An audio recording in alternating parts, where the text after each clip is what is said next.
ඉසන් එකක් නෙමෙයිනේ සිවුර කියන්නේ නේද? ඒ කියන දේවල් කරන්නේ. අපිට වෙනස්කම්මයි කරන්නේ. අපිට ආණ්ඩුවේ ඇමතිලක් බයිනවා. සංඝ දේශපාලනය වෙලා තියෙන. සංඝ දේශපාලනය ඔක්කොම කියන්නේ මේ හරිම කරදරයි ආම්දුරන්ට. ඒ යන ඒ දේශපාලනය කරපුවා ආම්දුරන්ට කරදරේ තමයි. සංඝ දේශපාලනය දැන් වෙන ටර්නින් පොයින්ට් එකකට ඇවිත් තියෙනවා. කොතෙන්ද යන්නේ කියලා අපිට පේන්න තියෙනවා.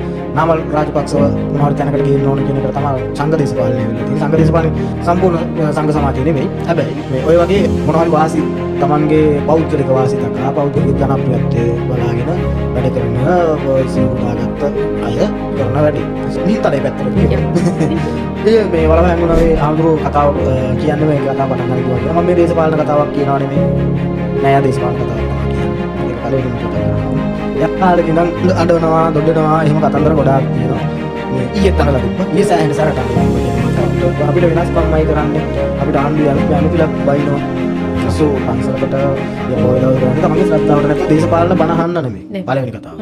හරිද? එතකොට මේ එයාට උනේ දේශපාලන බණක් කියන්න. ආණ්ඩුවෙන් කවුරුත් ආවේ නැහැ.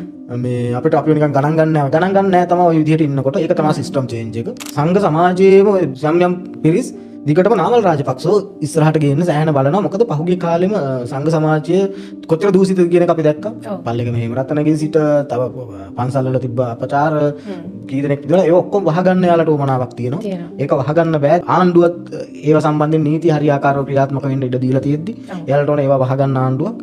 ඒකයි යාලා බලාපොරොත්තු වෙන්නේ. කොහොම මොන හරි කරලා මිනිස්සුන් එතෙන්ට තල්ලු කරන්න. හොඳට බැලුවොත් යහපාලනේ කාලෙත් ওই තත්ත්වය ওই විදිහටම ආවා. මතක නම් මංගල සමරවීර කියනවා මේ ඉන්න භික්ෂුන් බහුතරයක් දුස්සීලයි කියලා. ඒ කතාව එයා කියනවා. එතෙන්ද ඒ වෙලාවේදී මිනිස්සුන්ටත් තාම මේක වැරදි කතාවක් කියලා. දැන් ඒ වුණාට ඒක හඳුරන් පැහැදිලි වෙලා තියෙනවා. මංගල කියපු කතාව. ඉවසා වදාරා හිටපු මිනිස්සු දැන් මේ එලිපිට චෝදනා කරනවා, නඩුගුණු කරනවා නේ, පොලිසිය යනවා. එහෙමනේ වෙලා තියෙන්නේ. දැන් මේ වෙලා තියෙන්නේ ඇත්තටම ඒවට එලි බහිනවනේ.